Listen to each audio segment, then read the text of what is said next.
Okay, while we're talking about budgets and those kind of things, you mentioned it, you alluded to it. It's all about finding revenue, finding revenue. I'm funding. Finding funding. So let's talk about, when we had talked about last, I don't know, almost 2 years ago in the fall, I guess, back in the tax reform that you had talked about Republicans going from a sales tax more to a service-based tax. You all touched upon that and did some of that this past year. I know there's a bill that's been pre-filed for allowing sports betting to create revenue. There's some thoughts out there about recreational marijuana and taxing it and using those funds to go to the pension, using the sports betting to go to the pension.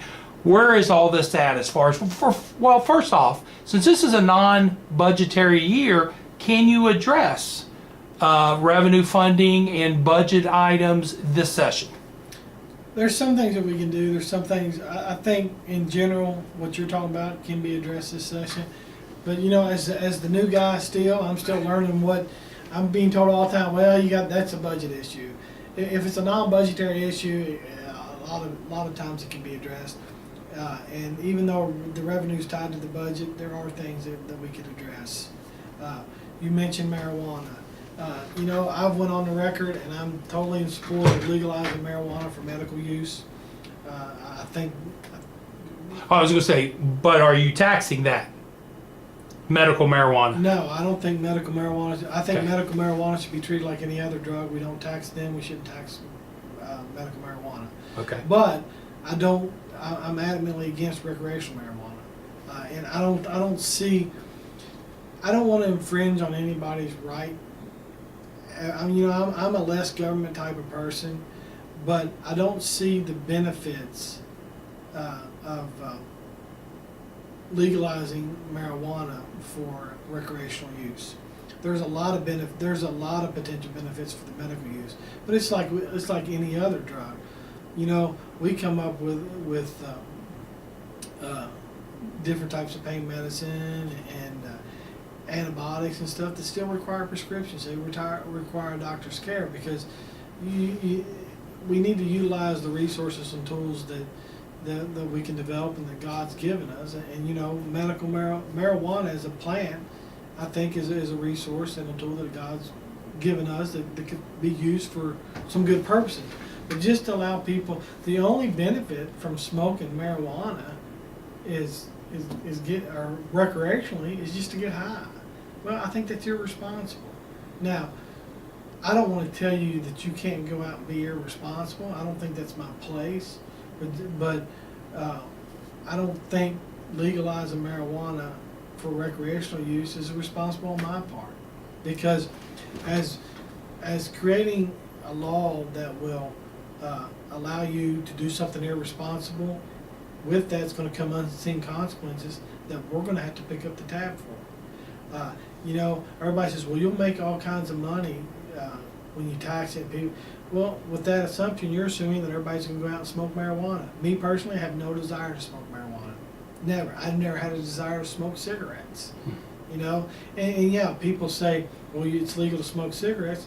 Yeah, and look at the amount of money we spend on the unintended consequences of smoking cigarettes.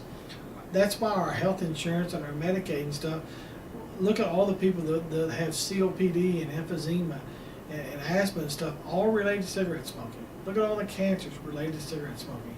Yeah, we legalize that. We allow people to do that. And look at how much money, taxpayers' dollars that we spend, that could be used to spend on education or making better roads or something yearly, just to treat the ailments that have been caused by smoking cigarettes. So my position is, I don't want to support anything that's irresponsible.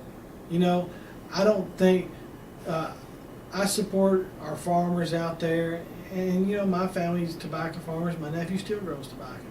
I support them, but at the end of the day, I didn't pass a law that allowed them to grow and sell tobacco.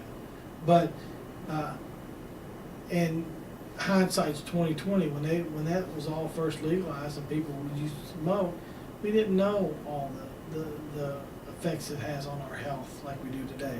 So I want to pass legislation that's responsible.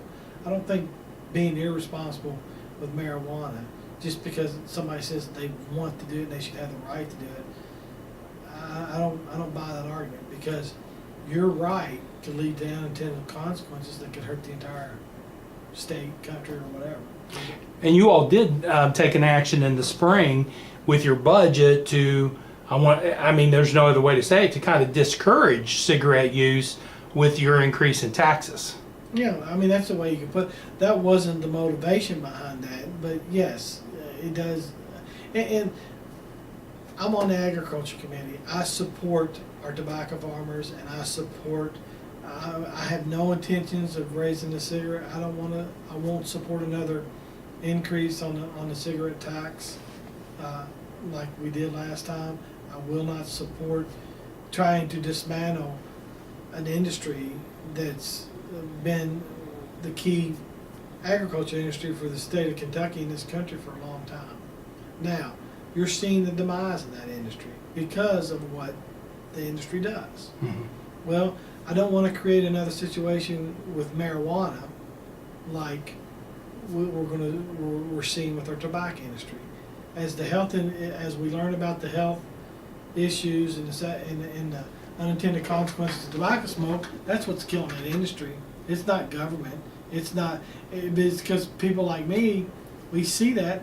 I don't want to get COPD. I don't want to have respiratory issues all my life.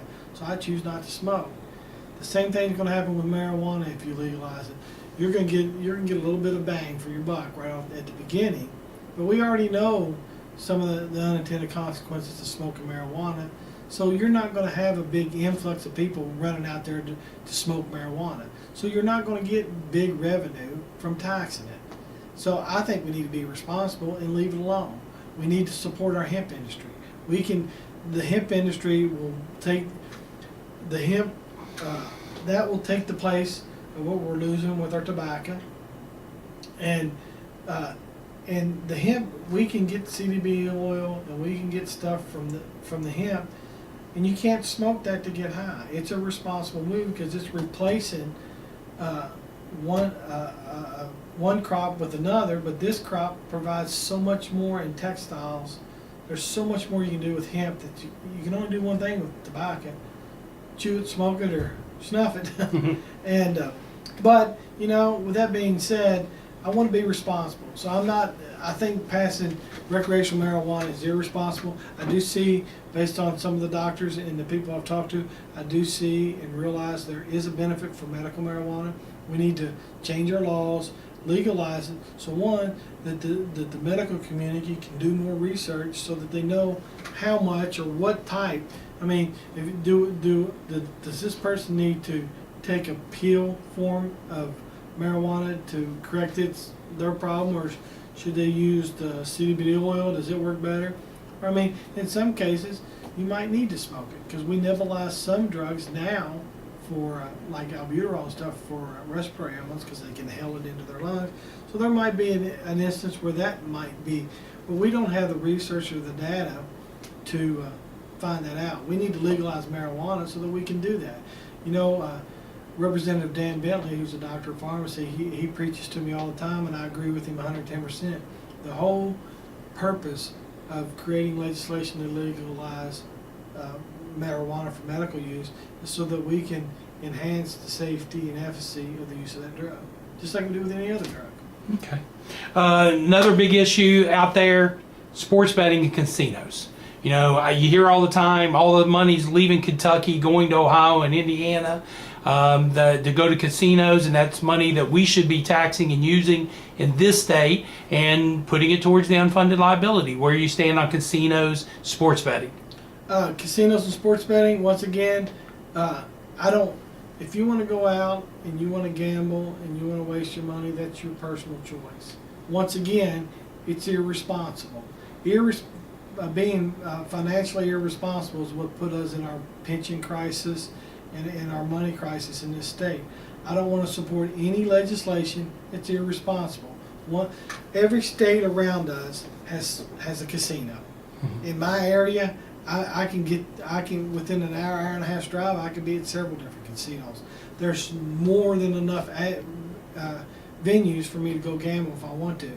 If the state of Kentucky legalizes it, and we start having gambling on this side of the state, which I don't want. If you want to gamble, I don't want to diminish your right. But one, we're not going. It's not a revenue source that we can depend on, and there's too many of them around us to where I think we can get that big bang for our buck. We've done law. If we were going to try to make money off of gambling, we should have been at the forefront, not at the rear end. And we're at the tail end of that because everybody's got it now. It's legalized everywhere. And I personally don't want to support any legislation that's irresponsible. I don't want to say that you can't do that, but saying to legalize gambling so that we can increase our revenue to pay for our pension, we're not going to make that much money off of it. But here's the other thing: if you go into the casinos, a lot of the people that are in casinos are retirees and people on fixed incomes. And when they lose all their money, who's picking up the tab for them to live off of? Jana and I, back in the summer, we took a day. We've done this twice in our 26 years of marriage. But we took a day, got a coupon for the free buffet, and each one of us took $50. That was our limit, and went to the casinos. And both times, I came out to the head because I won, pressed the button, pulled that ticket out, and put it in my pocket, and refused to get it back out. I told everybody I'm too competitive. Once I got up, I was done because I wanted to win. But anyhow, but you're right. When we were in there that day, it was about nine. In fact, they were bringing bus loads. There were charter bus loads of senior citizens that were coming into the casino. They'd get a free buffet and then they'd spend their money. And they have great buffets. I've been to casinos. I've gambled a little bit. I personally don't. I hate to lose money. Yeah. And you know, and when you win, I'll double that. And then you place that bet again, and then you lose it. Yeah. I mean, it's just. It's human nature, and you know, a lot of people enjoy that. And I don't want to take their ability to do that, but they can do that now without us having to legalize gambling. But the you know, the response back to that, both for recreational marijuana and the gambling, they're going to do it anyhow. So why not make money off of it if they're going to do it? But we're not going to, in my opinion, we're not, and I've not seen any evidence to dispute this. We're not going to make enough revenue off of the gambling to constitute or incentive enough for us to put up with aggravation of what it's going to cost us as a state. Because when somebody on a fixed income loses all their money at the casino, they're going to be the ones that's going to be applying for public assistance and stuff because they have no other choice.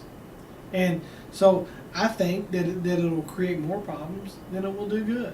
And nobody showed me any study that says if we legalize gambling, you're going to make X amount of dollars. They're assumptions, and I have assumptions like everybody else. And mine might not be any more correct than their assumption that gambling's great for this state. But if we want to get ourselves out of financial problems, and we want to put ourselves on a path that is sustainable and that will keep us out of financial problems, then we need to pass legislation that's responsible. There's nothing responsible about going out and gambling your money away. Nothing. Even though you can tax it, it's still not responsible. We as a legislator need to promote responsibility. If we can't, as elected officials and elected representatives of the people, promote fiscal responsibility, then how can we ever expect our citizens of our state to learn fiscal responsibility? If we keep promoting fiscal irresponsibility, we're going to consistently, it's pensions this time, it might be something else next time, but we will consistently be digging ourselves into a hole some way. I mean, it's just what my parents taught me growing up. You don't go out and spend all your money at one time. You don't put all your eggs in one basket. These are the same concepts. I mean, it's just, let's promote responsibility. Not only just with gambling and marijuana, just in general. Let's promote. If people start becoming responsible for their actions and start, they're going to be better parents. They're going to be better citizens. They're going to be better providers in our community. We need to promote responsibility, and that's why. That's my main reason for being against gambling. Not that I think it's the devil and it's the end all be all. It's just I don't feel right promoting irresponsibility in any way, shape, or form. All right. Any other revenue bills that you've heard of that you know are going to be discussed beyond those areas? No, because like I said, most of it's going to be. It's all going to come back to the pension. The only the only revenue related bills, the ones I've already mentioned about fixing the tax incentive from 31 to 41,000 for retirees. Okay. But those two will actually decrease revenue. They'll actually decrease Okay. revenue. All right.